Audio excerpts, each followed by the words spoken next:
स्कंद में प्रवेश करते हैं। सुखदेव ने कहा महाराज अब मैं सूर्यवंशी राजाओं का वर्णन सुनना चाहता हूँ जिसमें हमारे राम जी का जन्म।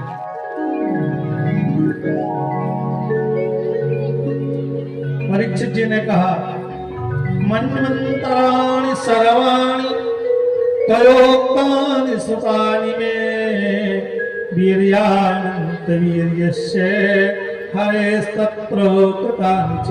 हे प्रभु आपने मनवंतरों की कथा सुनाई। सत्यव्रत राजर्षि द्रवण के जो राजा थे उनकी बात बताई जिनके यहाँ भगवान नीम के रूप से प्रकट हुए। सूत जी ने नैमिषारण्य में कहा कि ऋषियों परीक्षित के ऐसा पूछे जाने पर सुखदेव जी ने कहा पूरे के पूरे 100 वर्ष तक यदि अगर हम सूर्यवंश के राजाओं का वर्णन करेंगे तो 100 वर्ष लग जाएंगे, पर राजाओं का पराक्रम बल ऐश्वर्य अवध किनारे जो मन की परंपरा में जितने राजा हुए उनके चरित्र को कहना कठिन है। परंतु इस 7 दिन के अल्प समय पर जो तुमने मनवंतरों की बात पूछी सूर्यवंश की उसे मैं बताता हूँ। ये परीक्षित श्रूयता मानवो वंश प्राचुर्येण परंतप न शक्यते विस्तरतो वक्तुम वर्षशतैरपि। हे राजा परीक्षित ये जब प्रलय है प्रलय के बाद सृष्टि होती है जिस नाभि कमल से ब्रह्मा जी होते हैं। ब्रह्मा जी की उस मानवीय सृष्टि में तस्य नाभे संभवत् पद्मकोशो हिरण्मय तस्मिन् जगने महाराज स्वयंभू चतुरानन। ब्रह्मा जी होते हैं और ब्रह्मा जी के मानस 10 पुत्र होते हैं जो मन से प्रकट होते हैं।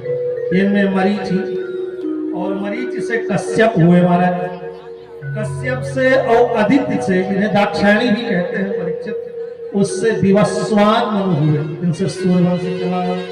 ततो मनु श्राद्ध देव संज्ञावासधार।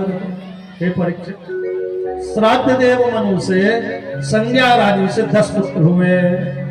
उन 10 में इक्ष्वाक कुद्रिक सर्यात दिष्ट दृष्ट करूषक नरिश्यन और पृखद नभग 10 में कवि हुए। अलग अलग राजाओं के क्षेत्र हुए और कहा कि महाराज इस तरह से राजा सुद्युम्न हुए। एक बार राजा सुद्युम्न अपने रथ में चढ़ के इलावत खंड गए जहां भगवान शिव पार्वती को कथा सुना रहे थे।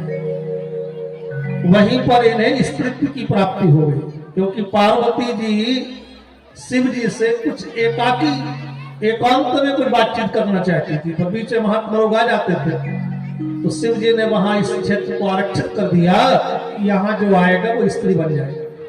सुद्युम्न घोड़ा बन गए, घोड़ी बन गए उनके घोड़े और सुद्युम्न राजकुमारी बन गए। वशिष्ठ इस बात को जान गए तो एक वर्ष की वैकल्पिक व्यवस्था करी और प्रजा संतुष्ट नहीं हुई।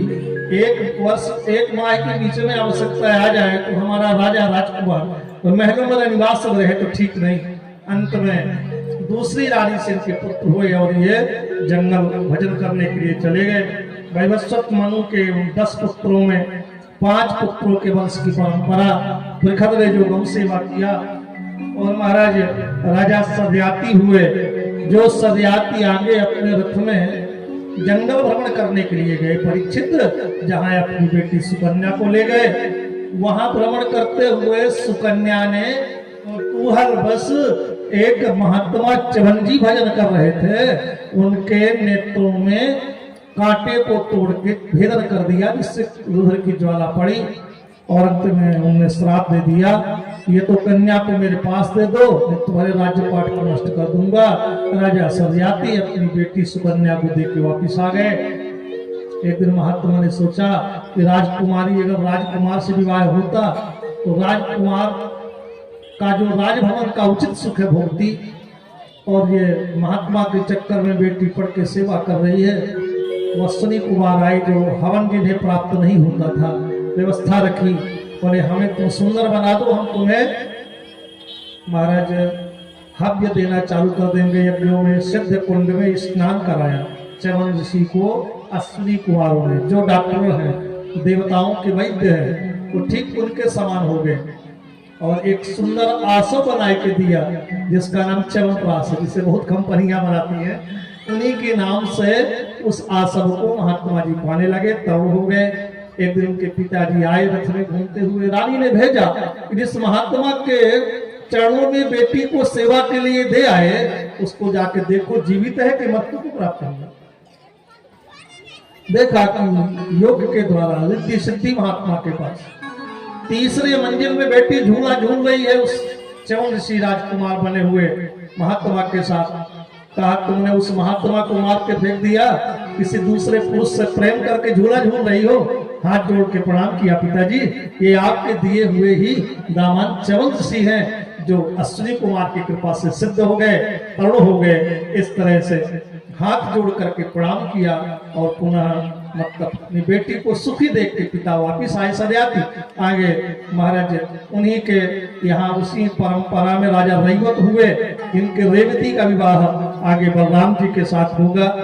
आगे की कथा उस क्रम पर कहेंगे। इन्हीं की वंश परंपरा में राजा नभग हुए, जिनके पौत्र अम्बरीश जी हुए महाराज। नभग से नाभाग और उनसे अम्बरीश हुए। अम्बरीश भगवान के परम भक्त है। अम्बरीश जी अपने राज्य को नहीं चलाते थे। राज्य को चलाने वाले कौन थे? मंत्री, सेवक। ये तो केवल भगवान का पूजन करते थे। आज कार्तिक में यमुना का बड़ा महत्व है। यमुना जी आए ब्रजमंडल अपने राजसी ठाट बाट के साथ और यमुना जी में एक माह स्नान किया, कार्तिक एकादशी का व्रत किया। इनके उस तपस्या की ख्याति पूरे ब्रजमंडल में फैल गई। वहां महात्मा दुर्वासा जी भी आए, वो भी तपस्या कर रहे थे जमुना के उस पार।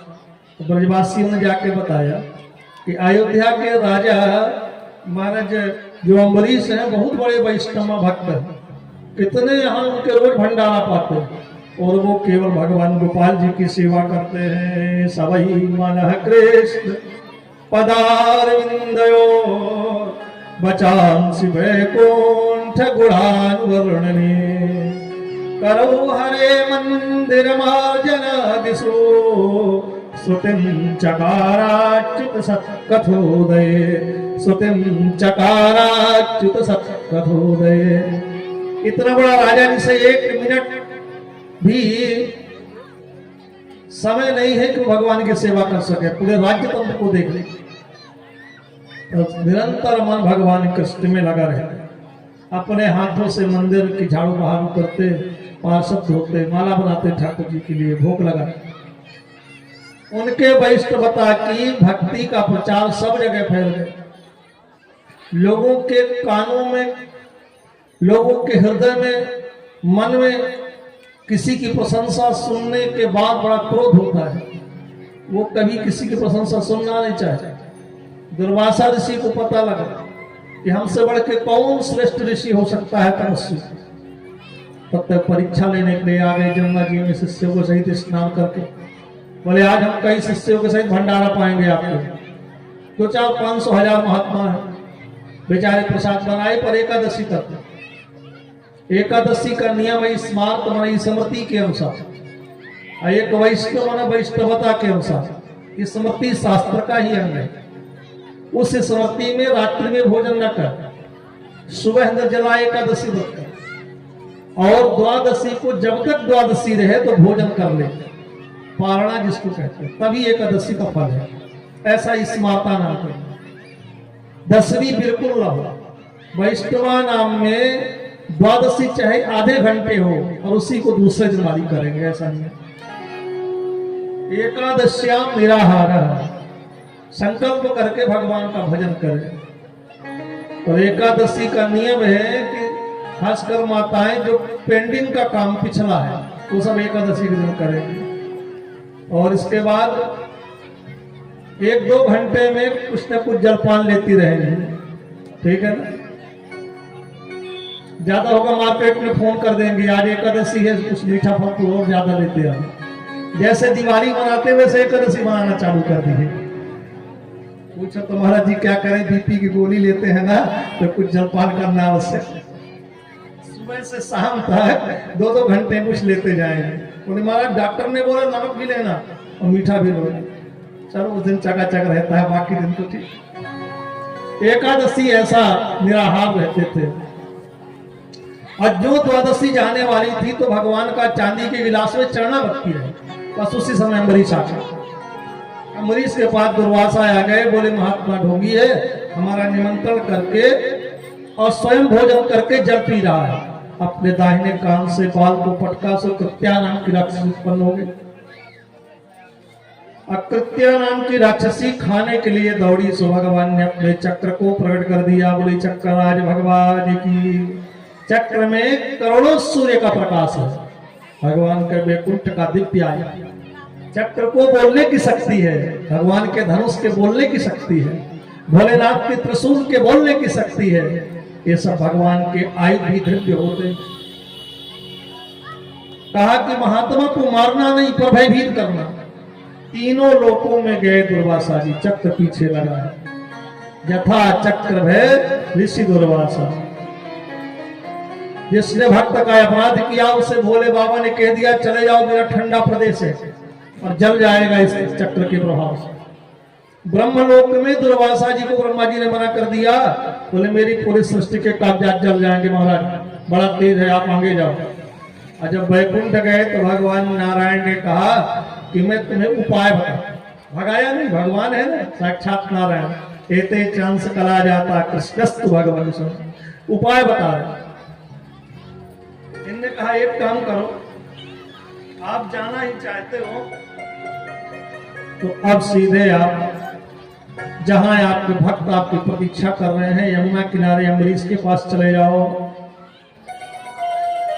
इसलिए महात्मन कि मैं भक्तों के अधीन हूं, अहम भक्त पराधीनो ये स्वतंत्र इवद्युज साधुभिर कृष्ण हृदयो भक्त भक्त जन प्रिय। ये महात्मा दुर्वासा जी भक्तों के अधीन है। चाहे वो संत के पास भक्ति आवे, चाहे महंत के पास आवे, चाहे राजा के पास आवे, चाहे निर्धन गरीब के पास आवे, चाहे विद्वान के पास आवे, जो भक्तवान है उसी के अधीन हूं मैं, परतंत्र हूं, भक्त के पीछे पीछे घूमता हूं। इसलिए मैं उनका अपमान नहीं कर सकता। आपने मेरा अपराध नहीं किया, मेरे भक्त अम्बरीश का किया है। भगवान का एक बार अपराध कर दो तो भगवान क्षमा कर देंगे, पर किसी भागवताचार, किसी वैष्णव का अपराध का करेंगे, साधु का अपराध करेंगे, वो क्षमा नहीं है। ठाकुर जी के आप तो वाक्य हैं, उनने कहा एदारागार पुत्राप्तान प्राणान विद्यमिमं परम हित्वा माम शरणं याता तां कथम त्यक्तुमुस्सहे। दुर्वासा जी, जो महात्मा लोग अपने घर को छोड़ देते हैं, इतना पैसा बैंक में है उसको भी छोड़ देते हैं, पैसा सबको प्रिय है, प्राण के समान वित्त को, धन को छोड़कर, अपने घर को छोड़कर, अपने पत्नी को छोड़कर, अपने बेटे को छोड़कर, अपने घर को छोड़ के मेरा भजन करते हैं निरंतर 24 घंटे। उन्हें मैं एक क्षण भी नहीं छोड़ सकता। और इतना ही नहीं, आगे ठाकुर जी ने कहा ऐसे भक्त जो हैं मेरे प्राण हैं। साधवो मह्यम हृदयो साधूनां हृदयं तो हम मदन्यते न जानन्ति नाहं तेभ्यो मनागपि।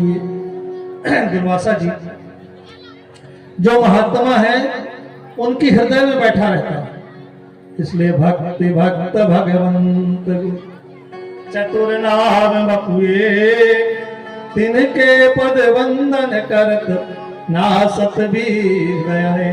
भगवान के भक्तों में, भगवान की भक्ति में कोई अंतर नहीं है, भगवान का ही विग्रह है। बोले जो संत हृदय हैं वो मेरे स्थान को प्राप्त करते हैं। मैं साधुओं के हृदय में रहता हूं और साधु मेरे हृदय में निवास करते हैं। कितनी बढ़िया बात है। साधु नाम हृदय, हम में और संत में कोई अंतर नहीं। इसको जो अंतर समझते हैं वो अपराध करते हैं, क्योंकि निरंतर मेरा भजन करते रहते हैं, निरंतर मेरा नाम जप करते रहते हैं, उन्हें मैं कैसे छोड़ सकता हूं।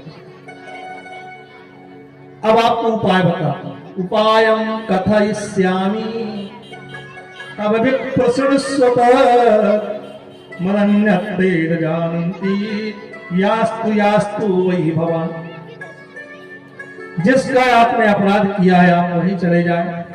अभी तक उनने भोजन नहीं किया, आपको क्षमा अम्बरीश ही करता है। इस तरह से वापस वैकुंठ से आए और अम्बरीश जी हाथ जोड़े खड़े थे, चरणों में पड़े। महाराज चांदी के थाली में भोजन अभी भी रखा हुआ है, जब तक आप नहीं पाएंगे मैं नहीं पाऊंगा। ब्राह्मण के चरण को धोए, ब्राह्मण के चरण के रज को अपने माथे में लगाया। परीक्षित वह घर धन्य है जहां ब्राह्मणों के चरण धोते हैं, जहां उनका रज पड़ता है, जहां संत पढ़ाते हैं, वह घर वह यज्ञ भूमि धन्य हो जाती है। और अंत में कहा महाराज मेरे ऊपर लगभग 1 वर्ष में कृपा करते रहना, वृंदावन बिहारी लाल की जय। आपका कोप भी मेरा आशीर्वाद बन जाता है। ऐसा सुंदर प्रार्थना करके महात्मा अम्बरीश जी धन्य धन्य हुए।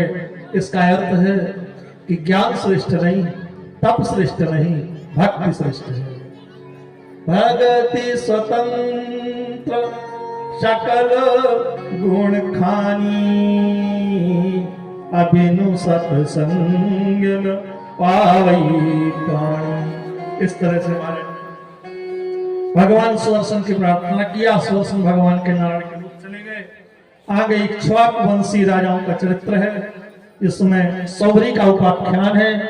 जिस सौभरी जी ने सोनखर क्षेत्र में ब्रजमंडल में भजन किया, और भजन कहाँ किया, जल के अंदर प्रविष्ट होकर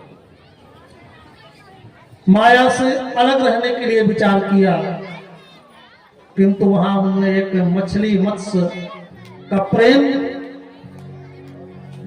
भाव देख लिया, जिसे देख के विवाह करने की इच्छा प्रकट हुई। मानधाता के यहाँ गए, जिनकी 50 कन्याओं से विवाह करना चाहे, पर जिनके बाल सफेद हो गए पैरों तक है, उन महात्मा को कौन बेटी देखा। सब अंदर गए निवास में तो सुंदर रूप बना लिया, तो सब रानियों ने एक एक माला महात्मा के डाल दी।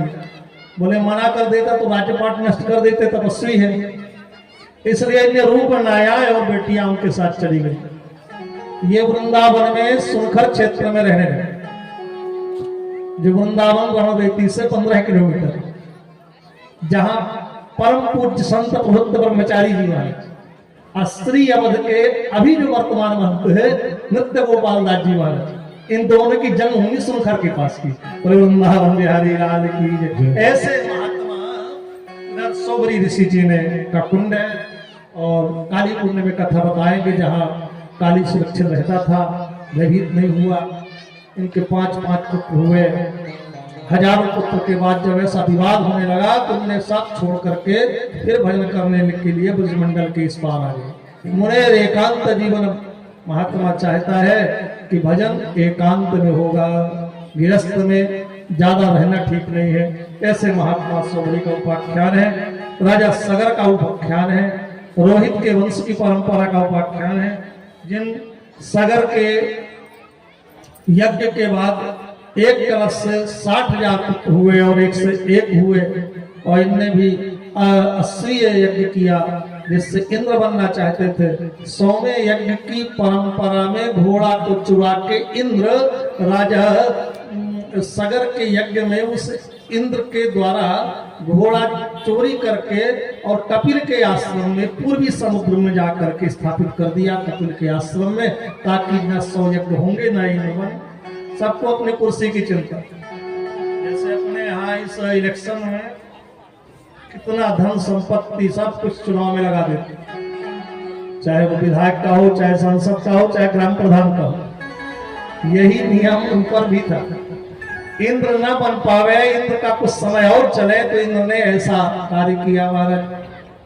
अब वो यज्ञ पूरा नहीं हुआ, क्योंकि जब तक वो घोड़ा दिग्विजय करके वापस नहीं आएगा, पूर्णाहुति नहीं होगी, तो यज्ञ अधूरा माना जाएगा। तब तक राजा सगर ने अपने पुत्रों को आदेश दिया कि घोड़ा है कहां, देखो तुम चाहो तो एक जगह देख सकते हो। उन्होंने इस पृथ्वी को खोदना चालू कर दिया। ऐसा पृथ्वी को खोदा कि उस समुद्र से पृथ्वी को मिला दिया, जिससे समुद्र को प्रिय पृथ्वी बनाया। परीक्षित जो हमने कल पंचम स्कंद में बताया। और राजा सागर ने पृथ्वी को खोदा, सो ये सागर हो गए। थोड़ा सा और खोद दिया तो समुद्र और सागर दोनों मिल गए, और घोड़ा मिला नहीं। पीछे जब गए तो राजा सगर का आश्रम दिखा, जहां गंगा जी मिली आके मिलती है। पहले गंगा नहीं थी। नेत्र बंद करके ध्यान कर रहे थे भगवान का। वो तमाम खरी खोटी सुनाई। इनके पूर्वजों ने बोले ये चोर है, पाखंडी है, दम्भी है, माला जाप कर रहा है, हमारे पिताजी का घोड़ा चुरा के ले आया। यज्ञ रुक गया, नेत्र खोले तो 60,000 बेटे सगर के राख की देरी बन गए, भस्म हो गए। पता लगा कि इनके बेटे सब भस्म हो गए, मर। अब अश्वी यज्ञ के बाद घोड़े के द्वारा राज्य प्राप्त, स्वर्ग प्राप्त करना तो बड़ा दुरूह रहा, कठिन रहा। परीक्षित ने चिंता हुई हमारे बेटों का उद्धार कैसे। जंगल भजन करने के लिए चले गए और महाराज आगे इन्हीं के यहाँ अंशुमान हुए। अंशुमान ने खूब गंगा की तपस्या किया और गंगा जी नहीं आई। इनका भी शरीर छूट गया। गंगा लाने में 3 पीढ़ियों ने तपस्या किया। राजा भगीरथ हो गए। भगीरथ ने तपस्या किया, गंगा का सहस्त्र नाम जप। गंगा का जब 1000 नाम रोज जपते थे तो कई वर्षों के बाद गंगा प्रसन्न हो गई। मूर्तिमान रूप में आगे खड़ी है भगीरथ। मैं तो आऊं सही, परंतु इतना मेरा वेग है कि मैं भूमंडल में प्रविष्ट हो जाऊंगी। भोलेनाथ की स्तुति किया। भगवान ने कहा गंगा जी को मेरे जटाओं में आप सबसे ऊपर गंगोत्री के ऊपर कैलाश शिखर से भोलेनाथ बैठे। गंगा जी उस कमंडलू से स्वर्ग से प्रकट हुई। 100 वर्षों तक राजा परीक्षित भगवान भोलेनाथ के सिर में गंगा घूमती रही। भोलेनाथ ने कहा अगर मैं विष का पान भी कर सकता हूं कंठ में तो तुम ही कई वर्षों तक धारण कर सकता। भगीरथ ने कहा हमारे पूर्वजों का उद्धार हो। सो अपने एक कान के भाग से एक सूत की तरह बाल को तोड़े और वहां से गोमुख से गंगा प्रकट हुई। उसके कई धाराएं हुई। फिर आगे देवप्रयाग में मिली। आगे भगीरथ जी पीछे पीछे, गंगा उनका आगे आगे रथ। महात्मा जन्म पान कर गए। ऐसे ऋषि महात्मा इस संसार में अपने भूमंडल में हुए जो कंदरा में तपस्या कर रहे थे। भगीरथ ने हाथ जोड़ा, कहा महाराज गंगा को पुनः आप प्रकट कर दो, नहीं तो सब हमारा काम पूर्वज हमारे अधूरे रहेंगे। अंत में गंगा प्रकट हुई। जन्मों ने अपने जान से प्रकट कर दिया, इसलिए उनका नाम जाह्नवी हुआ। बोले जाह्नवी गंगे मैया की जय। आगे कलिंग पर्वत से आने वाली यमुना को मिलाती, सरस्वती को मिलाती, उत्तराखंड के देश को पवित्र करती, तमाम 500 नदियों को उत्तराखंड के नदियों को मिलाती गंगा। गंगा सागर संग में परीक्षित गंगा सागर पहुंच गई। इस गंगा सागर में उनके पूर्वजों के भस्म का जो स्पर्श हुआ कि महाराज सत्याभिमान आया। अभिमान में बैठ करके उनके पूर्वज स्वर्गलोक चले गए। बोले गंगे मैया की यहाँ धन्य धन्य हुआ। और महाराज इन्हीं की वंश परंपरा में आगे खट्वांग हुए जो स्वर्ग गए और 2.5 घड़ी में आकर के सरयू किनारे भगवान को प्राप्त कर लिया। इनकी आयु केवल 2.5 घंटे से थी। और इसके बाद खट्वांग अपने राज्य युवराज बना करके आगे भगवान के लोग चले गए। 1 घंटे में जिनने भगवान की प्राप्ति कर ली। आगे महाराज खट्वांग की वंश परंपरा में आगे महाराज श्री राम जी का पावन चरित्र है जिसमें दिलीप हुए, जिनने गौ सेवानंद ने की करी। इस रघु जैसा बेटा प्राप्त हुआ। रघु के यज्ञ में सोने की बरसात हुई, जहां ऋषियों ने वेद पढ़ करके सोने की दक्षिणा प्राप्त किया। परीक्षित आगे अज हुए। आज से महाराज दशरथ हुए। दशरथ बहुत बड़े प्रतापी राजा। 2 अध्यायों में पावन चक्रवर्ती सम्राट दशरथ के मर्यादा पुरुषोत्तम राम जी का पावन चरित्र है। दशरथ जी के 3 रानियां थी। रामायण शतकोटि अपारा। रामायण भी अनंत भगवान के रामचरित्र से परिपूरित है। तुलसी जी ने बड़ा भावपूर्ण चित्रण किया है। इस तरह से कौशल्या की सुमित्रा, इन तीनों से एक भी संतति नहीं। इनके मित्र अंग, उनने अपनी बेटी शांता का ब्याह जब श्रृंगी से किया। मृगी सुख श्रृंगी जंगल में रहते थे, उनने पुत्रेष्ठ यज्ञ कराया जिस अग्निकुंड से साक्षात हविष्यान्य खीर लेकर के नारायण प्रकट हुए और दशरथ जी के माध्यम से कौशल्या को दिया। अर्ध भाग कौशल्य ही दीना, उभय भाग आधे कर कीना। 25-25% कैकेयी और सुमित्रा को दिया। और जब कैकेयी के हाथ को चीर ले गया तो सुमित्रा का पूरा रहा, तो सुमित्रा ने अपना आधा भाग कैकेयी को दे दिया, थोड़ा सा और उससे निकाल के सुमित्रा को दे दिया। तो सुमित्रा के 2 हो गए, लक्ष्मण शत्रुघ्न और कैकेयी के भरत हुए, जिनको गोस्वामी जी ने हनुमान जी को भरत के समान कहा, तुम मम प्रिय भरत समभ्राता, क्योंकि ये भरत जी के अनुगामी थे। आगे अंजना के गर्भ से हनुमान जी प्रकट हुए, ऐसा वायु पुराण में कथा है। आइए भगवान राम जी कौशल्या दशरथ जी के सुंदर भवन में प्रकट हो रहे हैं। चैत्र शुक्ल रामनवमी मंगलवार पुनर्वसु नक्षत्र ठीक मध्याह्न 12 बजे राम जी का अवतार हो रहा है सरयू के किनारे कौशल्या के भवनों में। नवमी तिथि मधु मास पुनीता, शुक्ल पक्ष अभिजित हरि प्रीता। नवमी तिथि मधु शुक्ल पक्ष अभिजित हरि प्रीता। मध्य दिवस अति शीत न घामा, पावन काल लोक विश्रामा।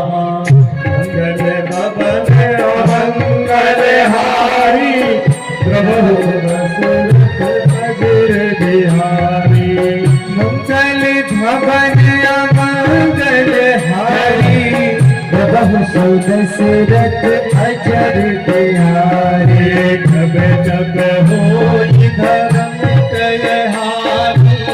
बाढ़ी असुर अधम अभिमानी, जब जब होई धर्म की हानि। अभिमानी भगत प्रभु विविध शरीरा, हरहि कृपा निधि सज्जन पीरा।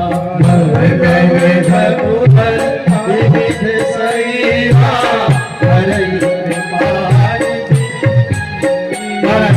गोस्वामी के राम जी के प्राकट्य की स्थिति कहते हैं।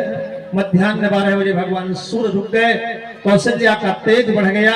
इस तरह से ठीक चैत्र शुक्ल रामनवमी को मध्याह्न 12 बजे सूर्य वंश की परंपरा में जब भगवान सूर्य मध्याह्न 12 बजे गए अभिजित मुहूर्त में पुनर्वसु नक्षत्र में कर्क लग्न में राम जी कौशल्या के भवन में प्रकट हो जाते हैं। कौशल्या के भवन में मर्यादा पुरुषोत्तम राघवन जी का प्राकट्य हुआ। शंख चक्र गदा पद्म लेकर के ठाकुर जी पधारे। दशरथ जी बहुत ही आनंदित है, बधाई होने लगी।